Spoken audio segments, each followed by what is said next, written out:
My business is called Business Changing, and I specialise in helping businesses have better profitability, better customer service and making more sales. I specialise probably mainly in retail and service industry. It's a pretty exciting time, the fact that Rugby World Cup's happening for retailers. There's a real long tail impact from the World Cup with retailers who have an online presence. It's going to be awesome. So that's huge. And then also from a fiscal perspective, there's going to be the chance to clear stock. You might have too much stock. I think the big thing that retailers need to do to make the most of Rugby World Cup is to look at where they actually are at today. So first of all, start doing some work today. Don't just wait until the last minute. Review where your current service standards aren't living up to what you expect. First of all, hopefully you actually do ask your customers, what your service is like. If you don't, we'll actually ask them. That's a great starting point. And then put in place, fixes where it's not working properly. Also, you need to look at your actual staff you've got on the front floor, selling. If they're not the right staff, well, it's not too late to do something about it. You want to hire people with attitude and with a smile, very, very key.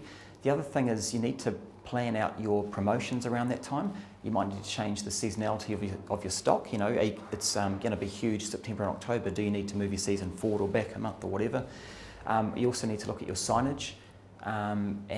Just make sure you've got the right stock available. The best tips that I'd have for retailers to make the most of Rugby World Cup, first of all, would be to offer free delivery to the local tourists. They don't want to be carrying around a big box.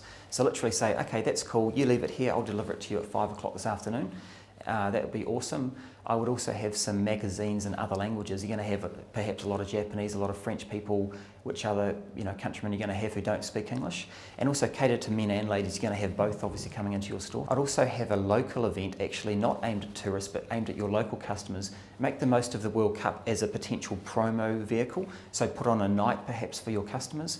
Anything retailers can do that will actually grow sales is a great idea. I'd also make big mention of the fact that you potentially should have an online site that you're trying to build up, that these overseas customers are customers for life.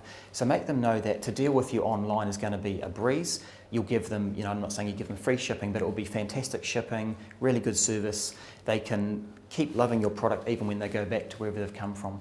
That'd be my main tips.